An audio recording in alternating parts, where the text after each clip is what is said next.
Linear Algebra, Chapter 5, Section 2. In Chapter 5, Section 2, we're continuing our study of vector spaces having first of all, a real positive definite scalar product. Remember, a vector space having a positive definite scalar product means that the scalar product of any vector v with itself is non-negative, and furthermore, if v is not 0, then the inner product of v with itself is strictly positive.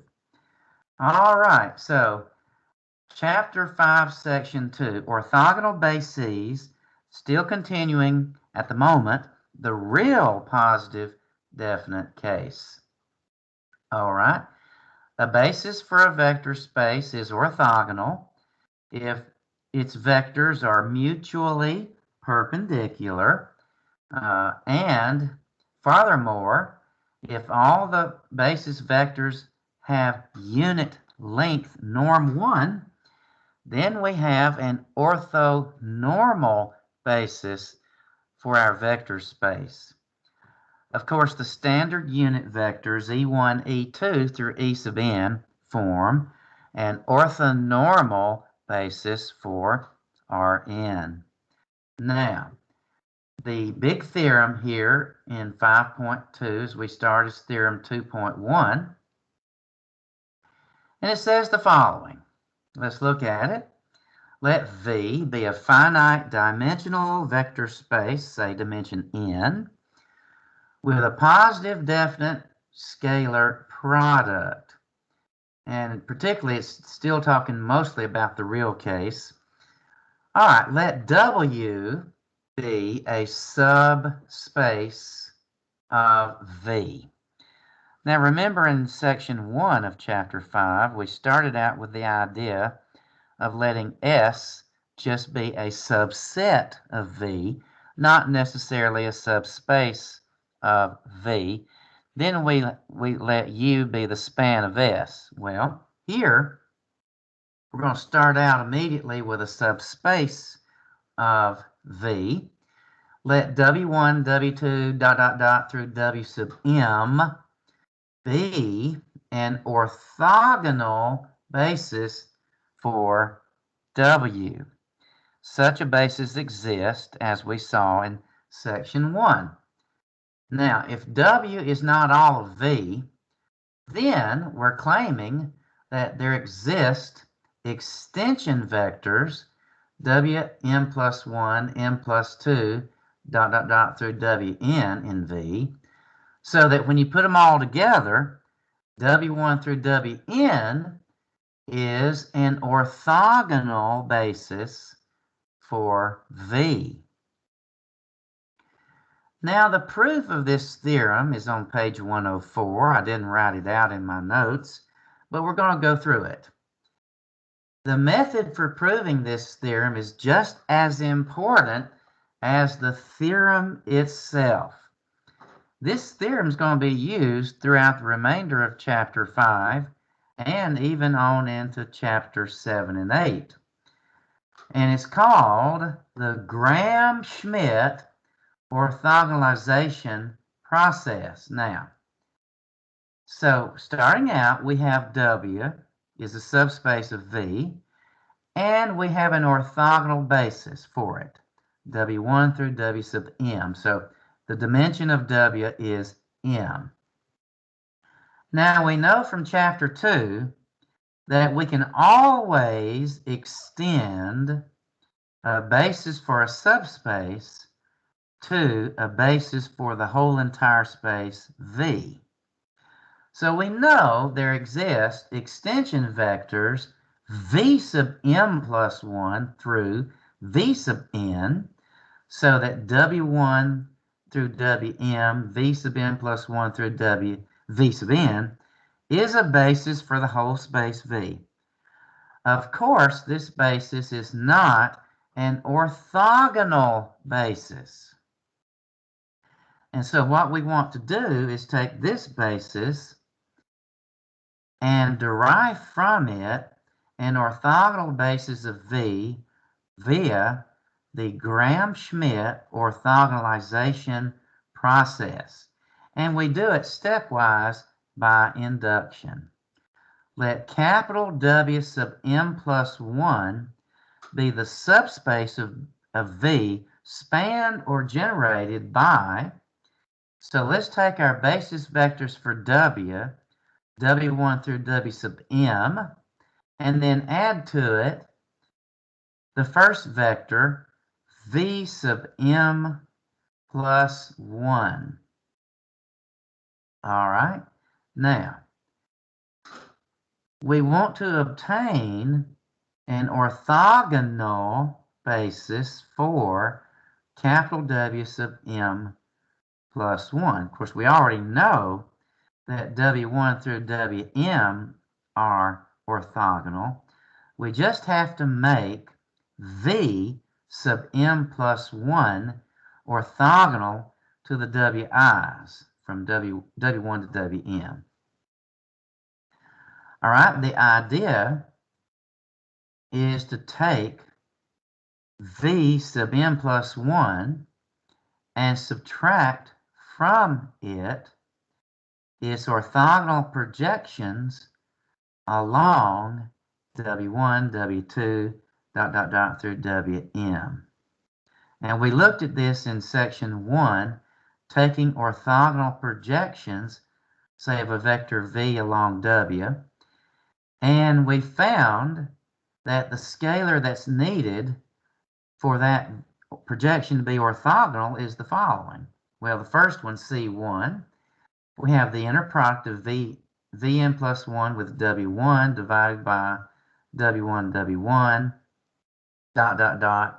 through C sub m, the inner product of Vm plus 1 with Wm divided by the product of Wm, Wm. And so what we're going to do is subtract off the orthogonal projections, and we're going to define W sub m plus 1 to be V sub m plus 1 minus C1 W1 minus C2 W2 all the way minus C sub m W sub m. Then this vector that we just defined, Wm plus 1, is perpendicular to all of its predecessors, W1, W2 through Wm. Furthermore, it's not 0, otherwise it would be linearly dependent and wouldn't be a basis. So we can write V m plus 1 as a linear combination of these W sub i's, I1 to n plus 1, which means that our original extension vector, Vm plus 1, lies in capital Wm plus 1. Hence, we have now an orthogonal basis for Wm plus 1.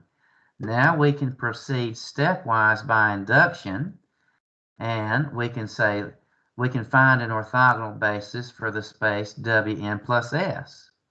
And we can run it all the way up to s equals n, and we find that we have n minus m rather, that we have an orthogonal basis for V. All right. So again, the theorem says whenever W is a subspace of V with an orthogonal basis, we can extend it to have an orthogonal basis for the whole entire space V. As a corollary 2.2, again, we have our finite dimensional vector space V with a positive definite scalar product. Assuming it's not trivial, then we're simply saying that it has an orthogonal basis. Well, our theorem implies that. We know there exists at least one non-zero vector in V. If we let W be the subspace generated by that vector, then apply our theorem to that one non-trivial subspace, we get an orthogonal basis. And so when we have a finite dimensional vector space, we can always find an orthogonal basis for it. And so here's the summary of the procedure for finding such an orthogonal basis. All right, so you start out with any arbitrary basis for your vector space, and then you want to orthogonalize it, and it's the Gram-Schmidt orthogonalization process. Let B be V1, V2 through V sub n, be any basis for V. Start out by letting W1 be V1. Our book uses V sub I primes. I prefer to use the letter W. And then W2, we take V2 minus the orthogonal projection of W1 of V1 onto W1. And so we get minus the inner product of V2 with W1 over W1 times W1, and then W3 is V3 minus, and we have the projection of V3 onto W2 minus the projection of V3 onto W1. Dot, dot, dot, all the way down to Wn, n, Vn minus projection Vn onto Wn minus 1 minus dot, dot, dot, all the way to the last one, projection Vn to W1 times W1. So this creates an orthogonal basis for V, namely W1, W2 through W sub n. All right. Furthermore, if you wanted to make an orthonormal basis, all you would have to do, finally, is normalize these vectors. Say, let U sub I be W sub I divided by the norm of W sub I, then U1 through UN would be an orthonormal basis for the vector space. Okay. Now, let's see an example. Example 1. Let V be R4. Let W be the subspace of R4 spanned or generated by the following three vectors: 1, 1, 0, 1, 1, negative 2, 0, 0, and 1, 0, negative 1, 2. Our book calls them A, B, and C, or we can call them V1, V2, and V3. I want to call them V1, V2, and V3. All right. By the Gram-Schmidt process, let W1 be V1, which is 1, 1, 0, 1. Okay. So W2 is going to be V2, 1, negative 2, 0, 0, minus. And then we got to take the dot product of our vectors V2 with V1. When we do that, we're going to get negative 1, and then the dot product of V1 with itself is 3. Notice the double negative, times 1, 1, 0, 1. So we've got 1, negative 2, 0, 0 plus a third times 1, 1, 0, 1. I shouldn't have written it twice. And then on the first one, if you rewrite it with a third on the outside and multiply the vector by 3, and then factor out 1/3 and do your subtraction, or literally actually the addition. 3 and 1's 4, negative 6 plus 1's negative 5, 0, and then 0 plus 1's 1. So W2 is 1/3 times 4, negative 5, 0, 1. And then finally, the third vector, W3. So we're going to take our third vector 1, 0, negative 1, 2, minus, and then we take the inner product of, again, W2 with V3 and divide that by the inner product or dot product of W2 with W2. Now, when you all do the nitty-gritty details on that, notice you have 1/3 times 6, and then 1/9 times 42. And then our W2 vector was 1/3 times 4 to the negative 5, 0, 1. And then the third one, you get minus. You do the dot product, you get 3 over 3, 1, 1, 0, 1. And the messy one in the middle, the coefficient reduces to 1/7, 1/7.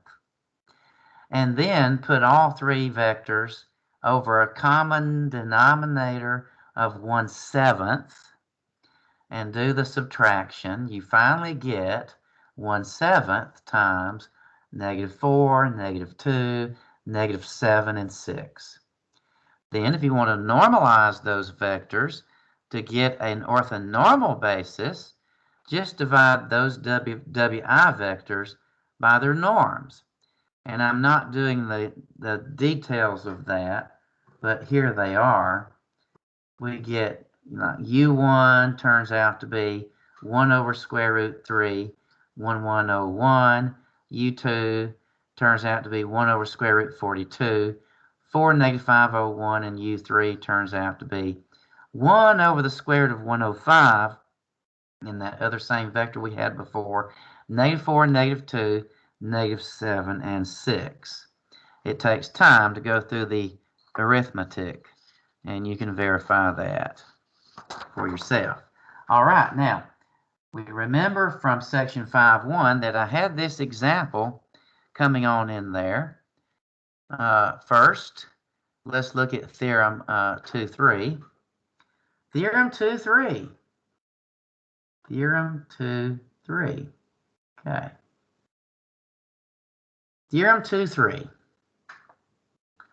Let V be a real vector space over the scalar field of real numbers. Let it have a real positive definite scalar product, finite dimensional, having dimension n. Let W be a subspace of V, okay, having dimension R. Let W perp be the orthogonal complement of W. It's the set of all vectors V and V whose product with any vector W is 0 for all vectors W in W. Then theorem 2.3 says that V is the direct sum of W with its orthogonal complement W perp, and if that's the case, then we know that the dimension of V is indeed the dimension of W plus the dimension of its complement, W perp.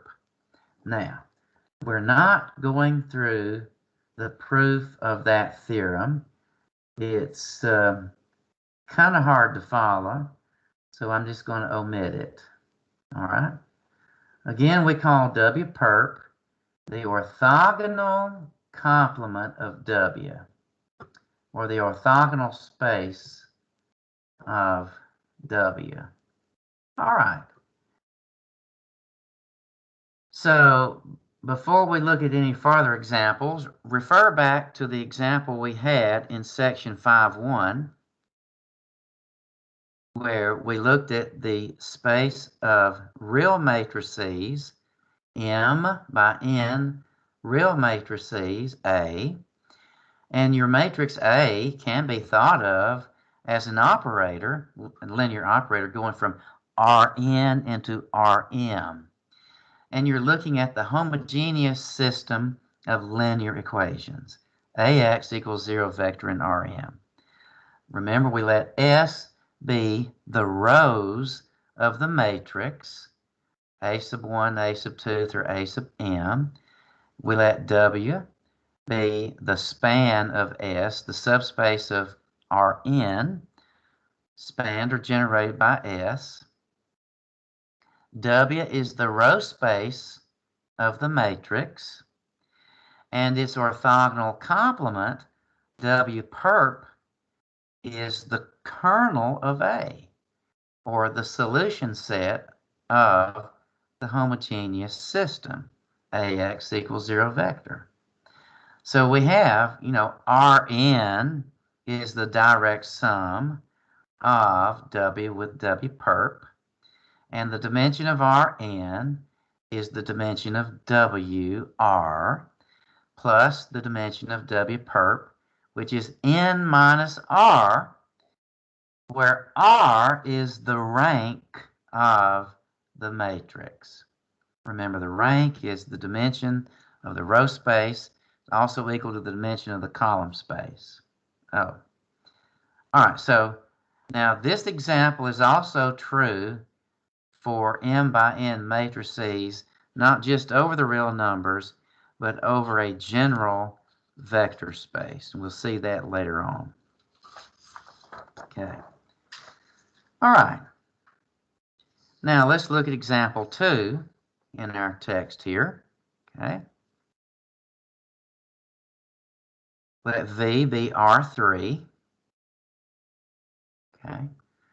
Let A and B be two linearly independent vectors in R3.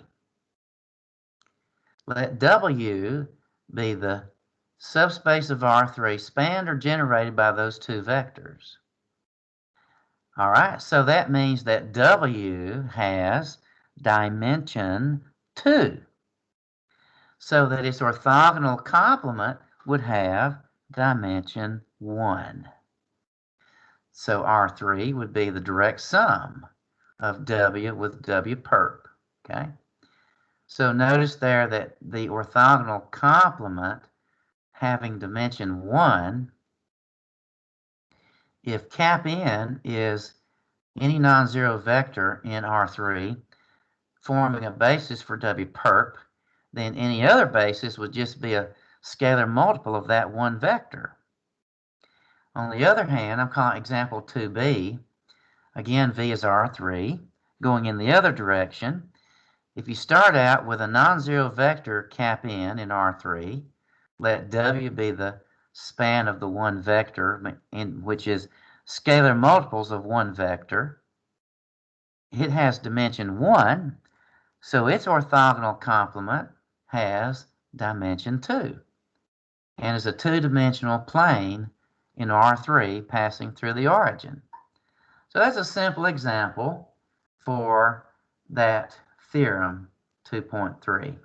All right. So we want to look up next, as we start to finish up, with the following important application. Again, let V be a real vector space, finite dimensional, with a positive definite scalar product. All right, now, let little e1, e2 through e sub m, capital E, be any orthonormal basis for V. Now, these e sub i's are not necessarily our normal unit vectors, 1, 0, 0, 0, 0, 0, 1. These are general orthonormal vectors forming an orthonormal basis. All right? Let V and W be two vectors in V. Then, all right, so we have a basis. We know there exist unique scalars, x1 through xn and y1 through yn, so that V is the linear combination of the xi ei's, and W is the linear combination of the y sub I e sub i's. Then, if you look at the scalar product of V with W, which you've got the linear combinations of the xi ei's inner product with linear combinations y sub I, e sub i's. Now, if we're using sp2 and sp3, remembering that scalars factor out of an inner product and it's distributive, what you get is the double summation indexed by two indices, I and j, going from 1 to n, and you get the coefficients of the product of the scalars x sub I, y sub j times the inner product of e sub I with e sub j. So actually what you have here is 2n summands or terms.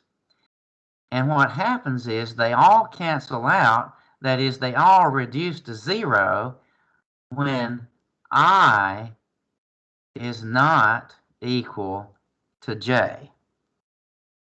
You know, the ones where I is not equal to j, those are 0, because the inner product of ei with ej is 0 when I is not equal to j, because they're mutually perpendicular. And also remember that when I is equal to j, that the inner product of ei with ei is going to be 1, because they're unit vectors.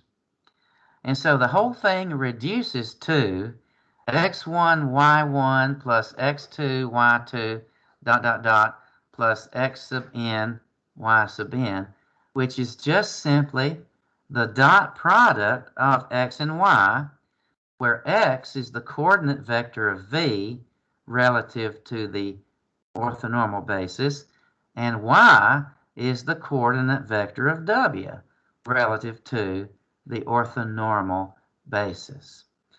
So when you have an orthonormal basis for a vector space, the dot product of any two vectors, v and w, in V can be found simply by taking the ordinary dot product of their corresponding coordinate vectors. Very neat and very useful. Now, that can be extended to the case where, now this simplicity of this example does not extend to just any basis. However, we can look at it when we have an arbitrary basis. Now, when we have an arbitrary basis, if you look on the textbook there to the left, you can write, of course, any two vectors, v and w, in terms of any basis, v1 through vn. But then, when you take the inner product of v and w, you get the double summation ij1 to n, xiyj, inner product vi vj. But notice what you get. Each of those coefficients is a scalar, inner product of vi with vj. Now, those would have to be calculated separately. All right? So if you want to label those as a sub ij, then of course you would have the inner product of vw being the double summation ij1 to n, aij xij. Now, finally, we're finished with the real case. Now we look at the complex case. Now, the complex case is called the Hermitian case. It was the mathematician Hermite who did the work on the complex case many years ago.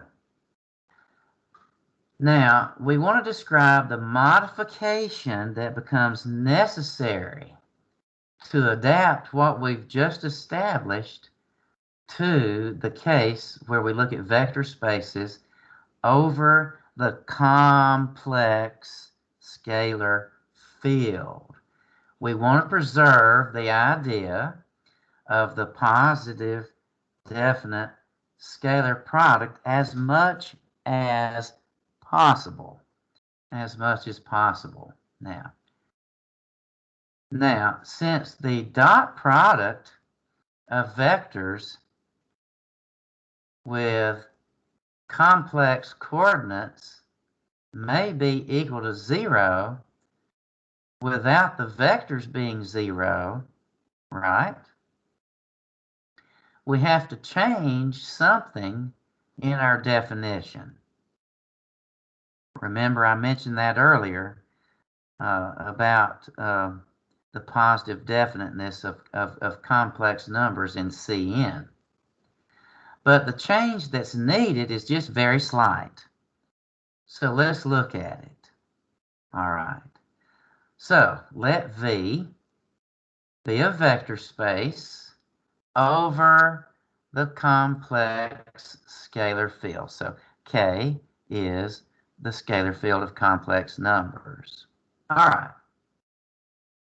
Now, a Hermitian product on V is a rule or a mapping going from the direct product of V cross V into the complex numbers that associates any two vectors, a pair of vectors, VW and V, with a complex number, denoted by the same notation, VW, satisfying the following three properties or axioms called the Hermitian product axioms, HP for short.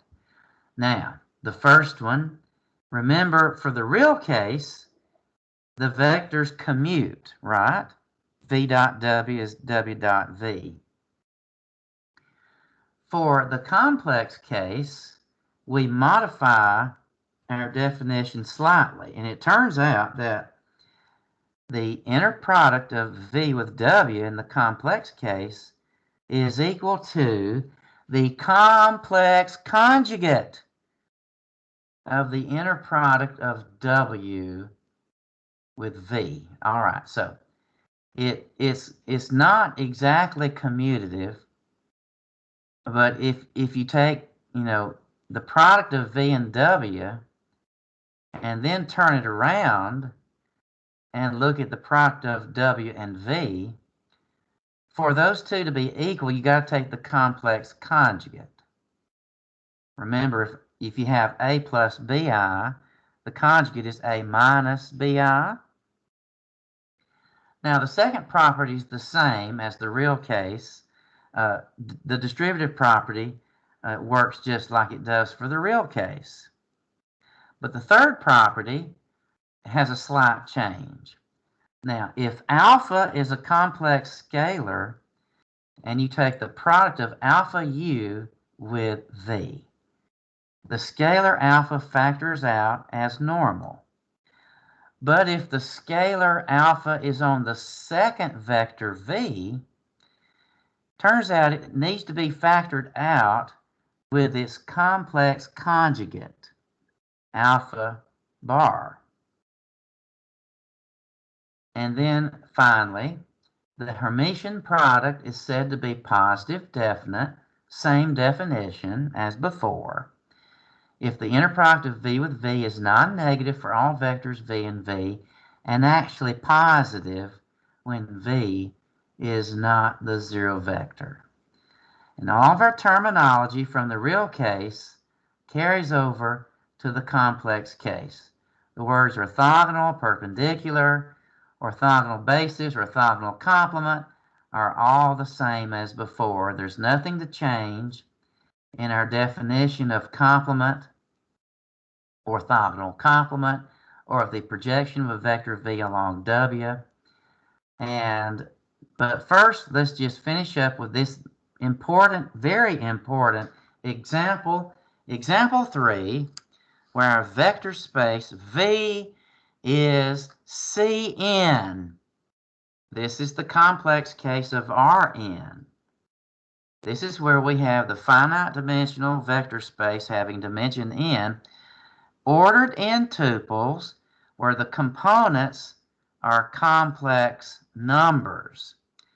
Let capital X and Y be two vectors in Cn. Then we define the complex dot product of X and Y in the following way. Remember, the ordinary dot product on Rn, we take the sums of the products of the corresponding components. Well, for the dot product on Cn, we have to take the complex conjugates along the second vector y.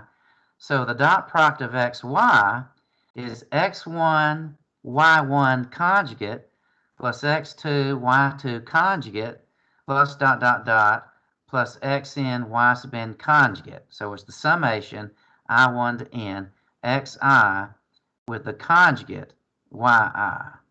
Everything else is the same as the real case. So note, if E1 through En is an orthonormal basis for Cn, then we have the following. The inner product of VW is the dot product of their coordinate vectors x with y, as it was before, only now you're looking at the dot product over the complex case. So x is the coordinate vector of v and y is the coordinate vector of w with respect to the orthonormal basis, and everything else is the same.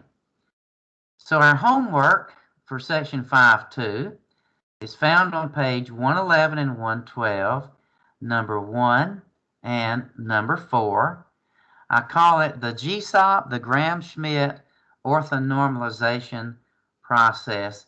On number 4, you have the vector space of continuous real-valued functions on the closed interval 0, 1, and the inner product is that definite interval from 0 to 1 of f of t, g of t, dt. That concludes our lecture for section 5.2.